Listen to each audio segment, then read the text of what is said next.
Good morning friends. आज हम लोग बात करेंगे क्लास 9th की मैथ प्राकृतिक संख्या। प्राकृतिक संख्या वह संख्या जो एक से अनंत तक होती है, वह संख्या जो एक से अनंत तक होती है। जैसे उदाहरण के जैसे हम लोग देख सकते हैं, जैसे जो संख्या एक से प्रारंभ हो, 1 2 3 4, ये सारी संख्याएं कैसी संख्याएं हैं? प्राकृतिक संख्या है। जो संख्याएं एक से प्रारंभ होती हैं उसे प्राकृतिक संख्या कहते हैं। इसे हम लोग नेचुरल नंबर भी कहते हैं, नेचुरल नंबर। इसीलिए हम इसको कैपिटल एन से दिखाएंगे। इसे कैसे दिखाएंगे? कैपिटल एन से शो करेंगे। प्राकृतिक संख्या वह संख्या जो एक से अनंत तक होती है, जैसे 1 2 3 4 डॉट डॉट अनंत तक। ठीक। तो दूसरा आता है पूर्ण संख्या। यह संख्या शून्य से अनंत तक होती है। यह संख्या शून्य से अनंत तक होती है। जो संख्या, अब जैसे देख लीजिए, जो संख्या 0 से प्रारंभ हो जाए, किससे? 0 से, जैसे 0 1 2 3 4 डॉट डॉट डॉट अनंत तक। कितना तक जा रहा है? अनंत तक। हम इस संख्या को कह सकते हैं ये कैसी संख्या है?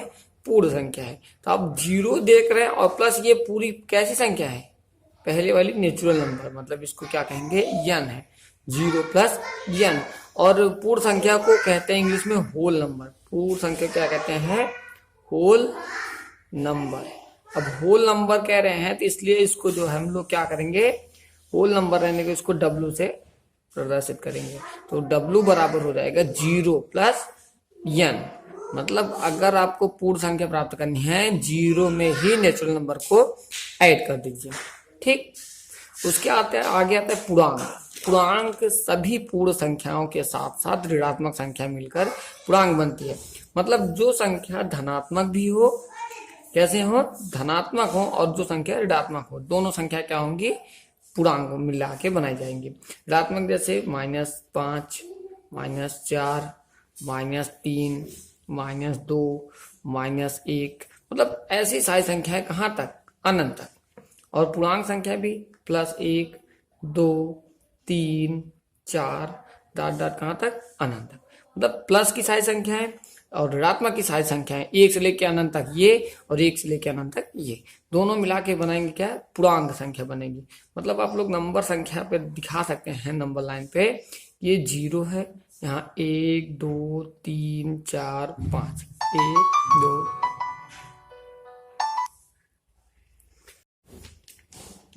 1 2 3 4 5। इधर की सारी संख्या क्या होती है? धनात्मक होती हैं। और इसी संख्या को कहते हैं, यहाँ से यहाँ तक क्या है? ये पूर्ण संख्या है। कैसी संख्या है?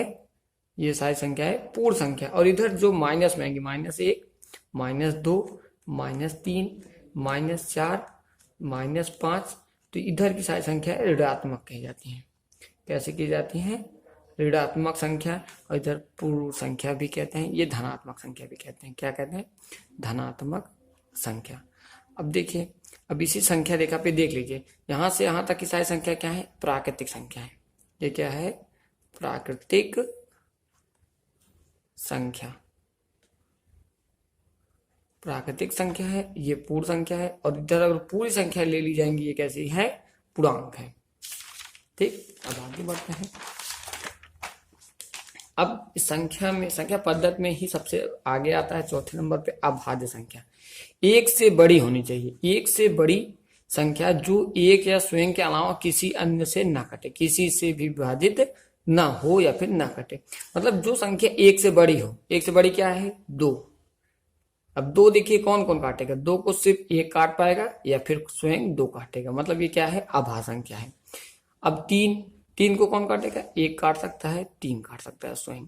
4 नहीं होता। 4 क्या होगा? 4 को 2 भी काट सकता है ना, इसलिए 4 नहीं होगा। 5 को 1 काटेगा, 5 काटेगा। 7 1 7। तो ऐसी संख्या जो 1 और स्वयं 7 के अलावा किसी अन्य संख्या से, मतलब 1 और स्वयं के अलावा किसी अन्य संख्या से ना कटे, वो सारी संख्या क्या होंगी? अभाज्य संख्या। उसके नीचे आता है भाज्य संख्या। एक एवं स्वयं के साथ साथ किसी अन्य से भी कट सके, वो विभाज्य हो सके, मतलब वो सारी संख्या क्या होंगी? भाज्य संख्या। अब देखिए, अब जब 2 क्या हो गया? अभाज्य है, तो उसके आगे 3 भी क्या? अभाज्य है। 4 को कौन काटेगा? 1 काट सकता है, 2 काट सकता है और 4 स्वयं काट सकता है। 1 चक्के 4, 2 दुइये 4, 4 इक्के 4। जिसके 2 से ज्यादा गुणनखंड हो जाए उसे भी कह सकते हैं हम लोग क्या है, वो अभाज्य संख्या है। तो आप देखेंगे 6 1 काट सकता है, 2 काट सकता है, 3 काट सकता है, 6 काट सकता है, 8 1 काट सकता है, 2 4 स्वयं 8। तो आप देख रहे हैं कि जिसके 2 से ज्यादा गुणनखंड हो रहे हैं वो सब क्या हो रहे हैं, भाज्य संख्या है। अब इसके नीचे आइए परिमेय संख्या। सबसे इंपॉर्टेंट लेसन में आपका यही है, परिमेय संख्या। जो संख्या p बटे q या भिन्न के रूप में लिखा जा सके, चाहे जो भी संख्या दी रही है, अगर उसे आप भिन्न के रूप में लिख सके तो कौन सी संख्या होंगी, परिमेय संख्या है। देखिए जैसे परिमेय संख्या जिसे p बटे q के रूप में लिखा जा सके, जैसे 1/2 है, इसे परिमेय के रूप में लिखा जा रहा है भिन्न के रूप में, तो ये क्या हो गया, परिमेय संख्या। 2/3 परिमेय संख्या, 5/7 परिमेय संख्या। तो जो भिन्न के रूप में लिखा जा सके वो क्या होगी, परिमेय संख्या। और यहाँ एक खास बात यह है कि q इक्वल टू नॉट 0 हो, मतलब वो जो हर है इसका हर पद हमेशा क्या होना चाहिए, 0 नहीं होना चाहिए। 0 के अलावा कुछ भी हो सकता है। जैसे कोई संख्या 3 दिया गया है, ये भी एक परिमेय संख्या है क्योंकि हम इसको लिख सकते हैं 3/1। 4 दिया गया 4/1। तो कोई संख्या अगर है उसमें हम लोग क्या 1 लगा सकते हैं। उसके नीचे आता है अपरिमेय संख्या।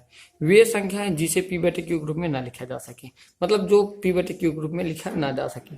साधारण तौर पे पाई होता है और अंडर रूट के अंदर अभाज्य संख्याएं, जैसे √3 2, √3 √5 √7। तो ये सब सारी क्या होंगी, अपरिमेय संख्या। पाई का मान होता है 22/7, सब लोग जानते हैं, लेकिन ये एग्जैक्ट मान नहीं है, ये कटता नहीं, इसलिए इसको क्या कहते हैं, अपरिमेय संख्या। ये माना गया लगभग है। तो आप इसमें से जितने सारे पाई, √, √3 √5 √7, तो ये सब कैसी संख्या है, अपरिमेय संख्या। लास्ट में आता है वास्तविक संख्याएं। सभी संख्याओं के संग्रह को वास्तविक संख्या, मतलब कोई भी संख्या हो, चाहे वो ऋणात्मक हो, धनात्मक हो, परिमेय, अपरिमेय, पूर्ण, प्राकृतिक, सभी संख्याओं के समूह को क्या कहेंगे, आप कह सकते हैं वास्तविक संख्याएं होती हैं। देखिए अब दशमलव प्रसार। दशमलव भी कई प्रकार के होते हैं। दशमलव में देखते होंगे कोई संख्या जो पूरी तरह से जाए, शांत कहते हैं। शांत जैसे कोई शांत हो जाए जल्दी से, जैसे कोई संख्या जिसका शेषफल क्या हो जाए, 0 आ जाए। जैसे कोई संख्या दी गई है 1/2, अब 1/2 को भाग करेंगे 0.5, देखिए आप ये पूरा कट गया। अब दे दिया गया जैसे 4/8, तब भी आ रहा है 1/2, ये भी क्या हो गया 0.5। तो आप देखिए जैसे ले लीजिए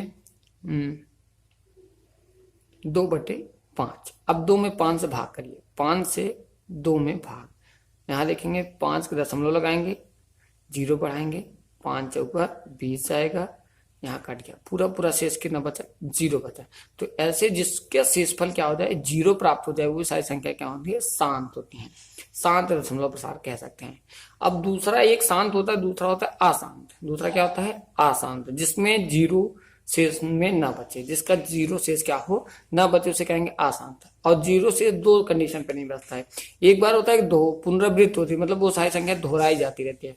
जैसे आपको कह दिया जाए 1/3 का दशमलव निकालिए, तो आप देखेंगे 1 में 3 से भाग देंगे, तुरंत दशमलव लगाएंगे, 0 बढ़ाएंगे, 3 त्रिका 9, 1 बचा। फिर दशमलव लगाए तो एक बार 0 बढ़ा सकते हैं, फिर करेंगे कितना आएगा, 10/9। मतलब आपका हर शेष कितना बचता चला जा रहा है, शेष हमारा हर कंडीशन पे क्या बच रहा है, 1 बच रहा है। लेकिन वो क्या हमेशा ये पुनरावृत्ति होती चली जा रही है।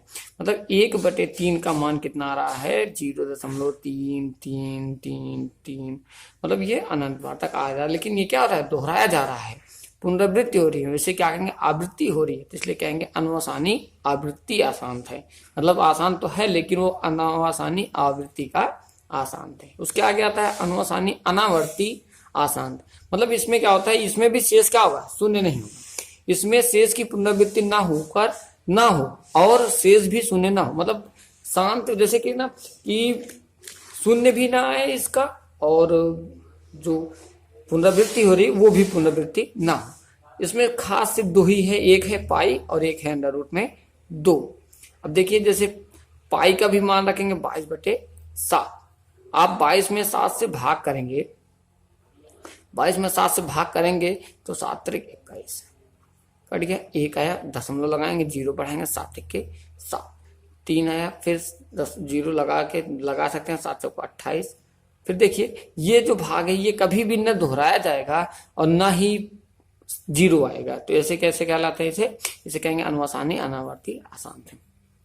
अब इसके आता है घातांक का नियम, घातों का नियम आता है, ठीक है। जैसे कोई संख्या दिए गए यक्ष का पावर यम है गुणे यक्ष का पावर यन है, मतलब आधार क्या है इसमें? ये देखिए यक्ष क्या है? आधार है। यक्ष क्या है? आधार है। और यम और यन क्या है? यम यन यहाँ पे आपके क्या है? वो घात है। ये यम यन क्या है? घात है। जब आधार बराबर हो, आधार जब क्या हो? बराबर हो और घात ना बराबर हो और उनका आपस में गुणा होता रहे, तो वो क्या होगा? तो आपका घात जो होगा वो जुड़ जाएगा। जैसे दिया गया है 3 का पावर 5 गुणे 3 का पावर 3, तो आप लोग इसको डायरेक्ट लिख सकते हैं 3 आधार सेम है तो घात दोनों क्या कर दिए जाएंगे? जोड़ दिए जाएंगे। 3 का पावर 5 और 3 जोड़ेंगे 5 3 8, और 3 का पावर 8 निकालेंगे तो इन दोनों के मान के बराबर होगा, ठीक। अगर घात में भाग करना है, क्या करना है? भाग हो रहा है। जैसे 3 का पावर 5 है, यही ले लीजिए। 3 का पावर 5 में 3 का पावर 3 से भाग किया जा रहा है, तो पावर में जब भाग आधार सेम है, भाग करना है, तो हम लोग क्या करेंगे? 3 पावर 5 में से 3 घटा देंगे, 5 में से 3 घटा देंगे, बचेगा कितना? 3 का पावर 2, मतलब 3 का पावर 2 मतलब हो गया 9, ठीक। अब देखिए घात पे ही घात चढ़ेगा। जैसे कभी कभी होता ना कि 2 का पावर 2, अब इसका भी पावर क्या हो गया? 2, तो ऐसे क्या किया जाएगा? इस पावर का इसमें गुणा किया दिया जाएगा। 2 दूनी 4 मतलब 2 का पावर 4, 2 का पावर मतलब 4 क्या होगा? 2 दूनी 4 दूनी 8 दूनी 16, ठीक। अब देखिए अगर घात आधार ना बराबर हो के घात बराबर हो, आधार नहीं बराबर है लेकिन घात क्या है? बराबर है। जैसे दिया गया है कि 3 का पावर 2 गुणे 2 का पावर 2, तो इसका मतलब हो गया 3 दूनी 6, 6 का पावर 2। देखेंगे 3 का पावर 3 करेंगे 9, 2 का पावर 2 करेंगे 4, 4 9 36, और इसका भी करेंगे 2 दूनी 6 का 36, ठीक। तो अब देखेंगे बराबर आ रहा है। अब देखिए किसी का घात अगर माइनस में है, किसी का घात क्या है? माइनस में है, यक्ष का पावर माइनस यम है, तो मतलब जैसे दिया गया है 2 का पावर माइनस में 3, 2 का पावर कितना दिया गया है? माइनस में 3, तो इसका मान आएगा 1/2 का पावर 3 कर सकते हैं, ठीक है। इसको नीचे लिखा जाता है, जिसकी वजह से हम लोग क्या करेंगे कि वो पावर माइनस में था वो प्लस में हो जाएगा। अब एक कुछ इंपॉर्टेंस है सबसे ज्यादा, अगर किसी संख्या का पावर 0 है, जैसे दे दिया गया है 100 का पावर 0, तो उसका मान हमेशा क्या होगा? 0 होगा। यक्ष का पावर 1 है, मतलब किसी संख्या का, जैसे दे दिया गया है 25 का पावर 1 है, तो 25 का पावर 1 है मतलब 25 ही आएगा। चाहे 30 होता 30, चाहे जितना रहे, जो भी संख्या रहेगा अगर उसका पावर 1 है तो वही संख्या खुद आएगी। अगर 1 है, 1 का पावर जैसे दे दिया गया 99, 1 का पावर क्या दे दिया गया है? 99, एक इसका क्या मान आएगा? 1 आएगा। 1 का गुणा चाहे जितनी बार करेंगे वो हमेशा वही संख्या मिलती है। Thank you.